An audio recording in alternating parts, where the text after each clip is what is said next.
Welcome to today's Explainer, where we're looking at something truly fascinating.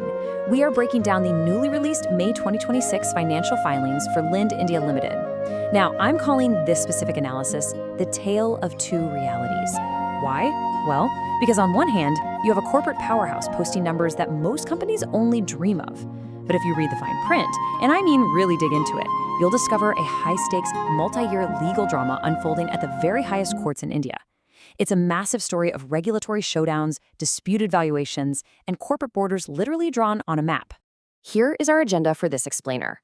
1. The financial headlines. 2. The auditor's red flag. 3. The related party dispute. 4. The geographic business split. 5. The legal battleground. And 6. The indeterminate future.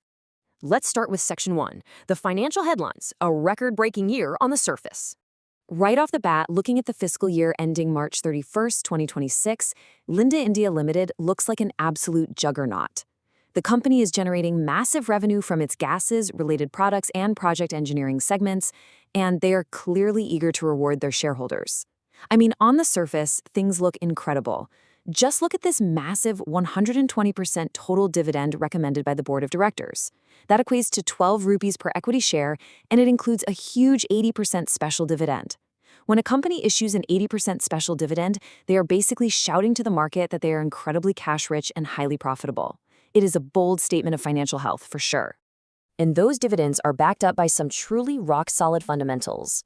Looking at the audited consolidated figures for FY 2026, revenue from operations came in at a staggering 25,306.40 million rupees. Their consolidated net profit is sitting at roughly 5,489.65 million rupees. These are just fantastic, incredibly healthy numbers. But like I mentioned at the start, there's a second reality to this company. So brace yourself for a bit of whiplash here, because this pristine financial picture comes with a very heavy caveat. Which brings us to Section 2, the auditor's red flag. The iceberg beneath the surface. You see, when a publicly traded company releases its financials, they are heavily scrutinized by statutory auditors just to ensure everything is completely transparent and above board. But when PricewaterhouseCoopers scrutinized these financials, they actually refused to give Linde a completely clean bill of health. Instead, they issued what's called a qualified opinion, stating the results are fair and true, except for an indeterminate effect. Now, in the accounting world, a qualified opinion is a major red flag. It means the auditors found something so significant, so fundamentally unresolved, that they just cannot fully sign off on the financial certainty of the company.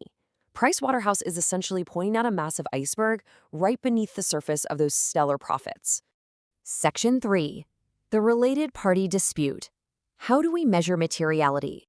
So, what exactly is this iceberg? Well, it's actually twofold.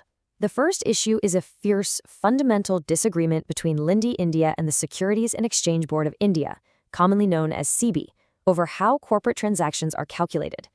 To really grasp this, let's quickly define a related party transaction, or RPT. An RPT is just a business deal between two entities that already have a connection, like a company doing business with a subsidiary or a joint venture partner. Regulators monitor these very closely to protect regular shareholders. Under SEBI regulations, if an RPT exceeds a materiality threshold of 10% of the company's annual consolidated turnover, it requires special approval from the shareholders. Sounds pretty simple, right? But this entire legal battle hinges on exactly how you calculate that 10%. We have a stark difference in legal interpretations here. Linde's management, backed by their legal counsel, argues that the 10% limit applies to individual contracts. Because no single transaction crossed that 10% line, they didn't seek shareholder approval. But SEBI? They ruled in July 2024 that the 10% threshold must be calculated on an aggregate basis, meaning you have to add up all the contracts with a related party over the entire year. Because of SEBI's ruling, Linde actually put a resolution to their shareholders in March 2026 to approve these transactions retroactively under SEBI's aggregate rule. And guess what? The shareholders completely rejected it. Because it was rejected, Linde had to entirely halt carrying out related party transactions with their partner, Praxair India Private Limited, for the rest of the financial year. Section 4. The geographic business split.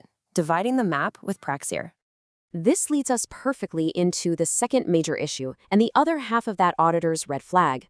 This involves a joint venture agreement signed back in March 2020 between Linde India and that exact same fellow subsidiary, Praxair India Private Limited, or PIPL. They essentially decided to divide up the Indian market to avoid stepping on each other's toes. Linde agreed to exclusively handle new merchant business in East, North, and West India, plus all project engineering. Meanwhile, PIPL was handed South India, Central India, the lucrative industrial bulk business in Maharashtra, as well as the CO2 and HYCO businesses. Now, Linde argues this was a totally transparent, equitable division based on logistics, incumbency, and efficiency. It was simply a strategy to align their approach to customers. SEBI, however, strongly disagreed.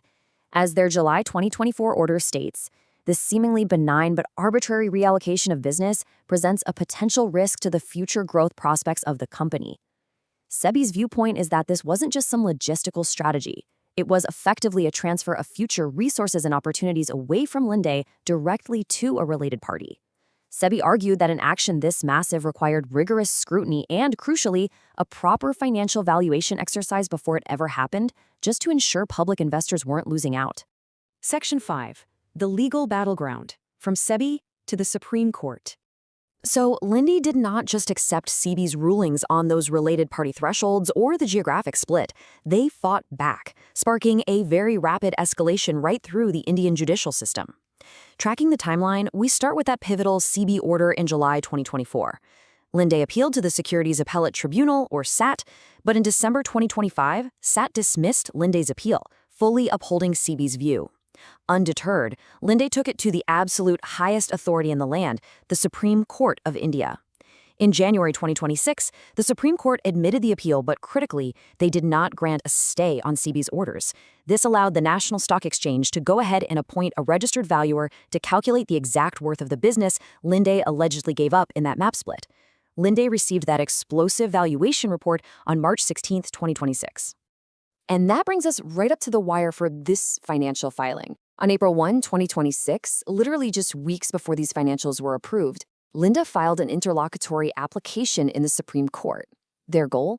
To legally block SEBI from taking any action whatsoever based on that newly minted valuation report while the main appeal is still pending. Right now, they're just waiting for a hearing date due to a packed schedule in the courts. Finally, Section 6, the indeterminate future. What does this mean for Linde? So we have a company generating massive revenues and paying out 120% dividends, simultaneously frozen in a Supreme Court battle over how it conducts its core corporate strategy with its partners. This quote from the May 2026 report is probably the most honest summary of the whole situation, straight from Linde's management.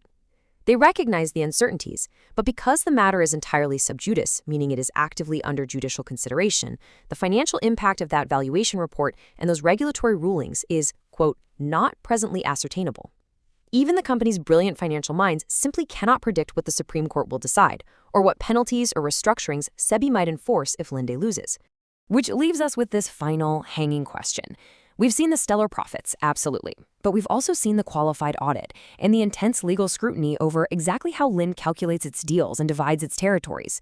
With millions of rupees on the line and the Supreme Court of India watching closely, how will this yet-to-be-acted-upon valuation report alter Linde's future? Will they be forced to completely restructure their joint venture?